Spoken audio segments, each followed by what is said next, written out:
Good morning, everyone. Sarah here, and we are 30 days away from starting the Appalachian Trail, heading southbound. I'm so excited. 30 days. I can't believe we're here. A full month away. I don't know, I feel prepared and completely unprepared all at the same time. I'm using my morning walk around the little neighborhood loop just to chat with you all today. So today I think I'll share some of the hiker lingo that I may default to while on the trail, just so you all have some context, especially if I forget to explain myself while out there. A couple trail terms you all should know by now, which is SOBO, standing for someone going northbound on the trail. So they're starting in Georgia and heading up to Maine. And I will be crossing a lot of those folks during the first couple of months on trail. And then SOBO, which is going the opposite direction, so south, starting in Maine and ending in Georgia. There are two other terms that I will use pretty frequently, and that is zero, so a 0 day, and that is when you hike 0 miles that day. So the day before, you roll into town, get a hotel, and you stay a night, and then you just stay a second night, and you just mostly do all of your chores, laundry, grocery shop, binge eat, anything like that, and lots of sleep. So the second one is a Nero day, which is near 0 miles hiked. And this, what qualifies as a Nero, is really up to the individual. I think 5 miles is a good Nero indicator.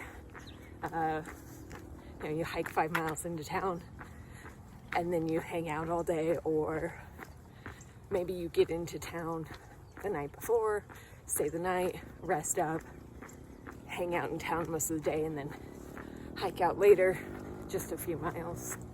Like I said, this is really up to the individual what qualifies as a Nero based on your daily mileage.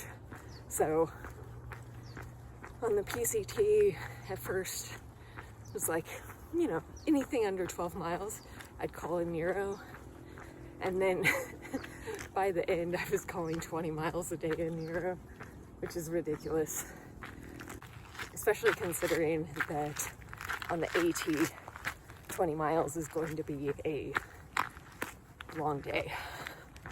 So it's harder. It's going to be so much more physically harder. The AT is a lot of straight up, straight down, kind of climbing, full body hiking, as it's been described to me. So should probably be doing a few more push-ups. A few of every hiker's favorites. Hiker boxes. So a hiker box is usually a literal box or crate, bin of some sort that hikers, there's kind of a free exchange of goods. So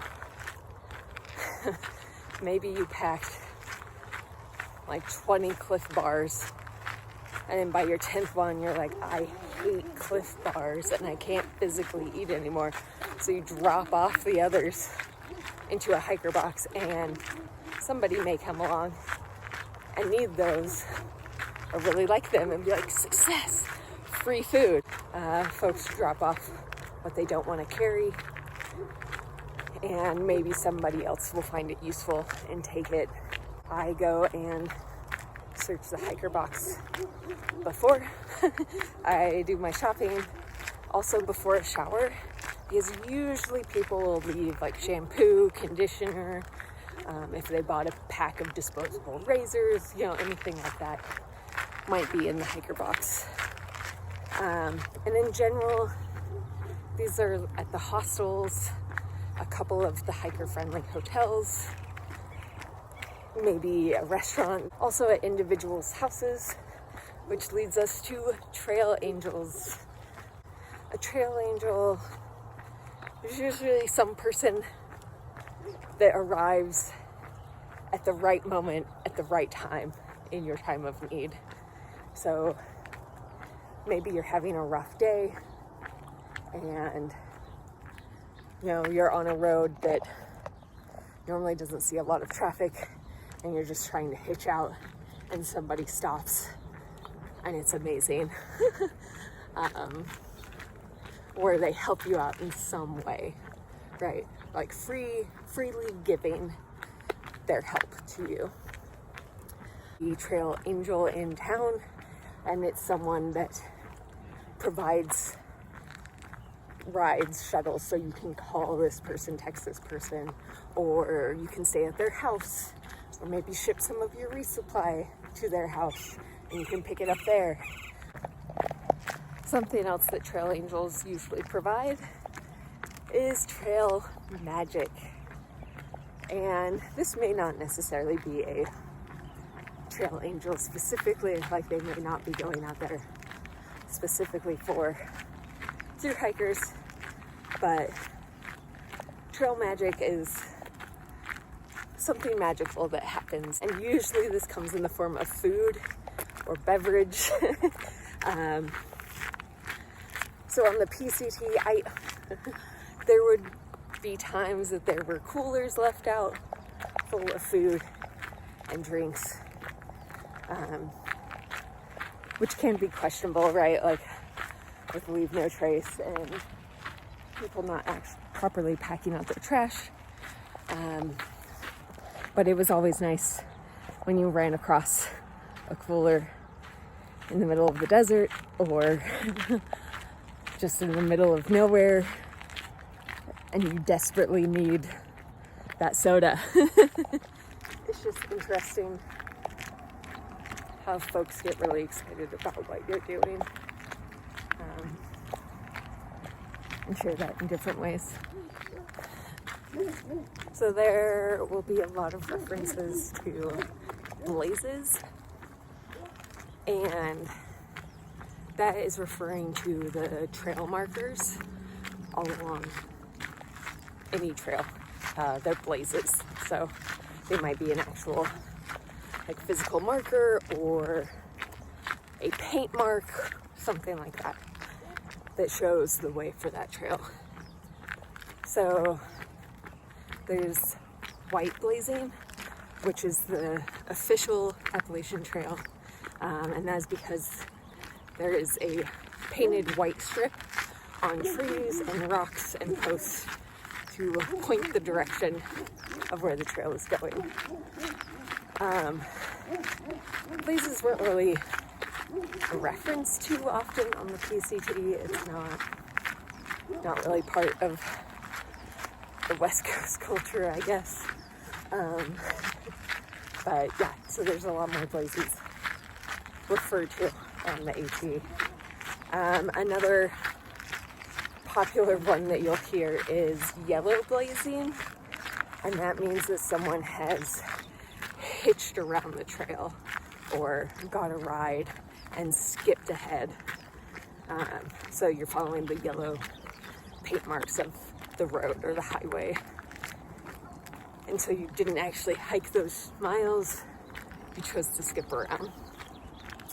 Or maybe you walked them, but mostly I've heard it referred to as in you got a ride. And then blue blazing, which is cheating. Cheating's all relative, of course, but it's usually referring to taking a side trail it's usually a shortcut. So it cuts off some miles if you take this alternate path. I feel like this is pretty AT specific, just because really all of the long distance trails on the west side of the states, like, there will be fires, there will be snow, like, there are plenty of valid reasons that you would want to take an alternate trail. So that's a few of the hiker's lingo that I will likely be using. If I think of others or new ones pop up while I'm on trail, I'll be sure to update you all. And yeah, I have about half a mile to get back to the house and start my work day. So, yay! 30 days until I hit the trail.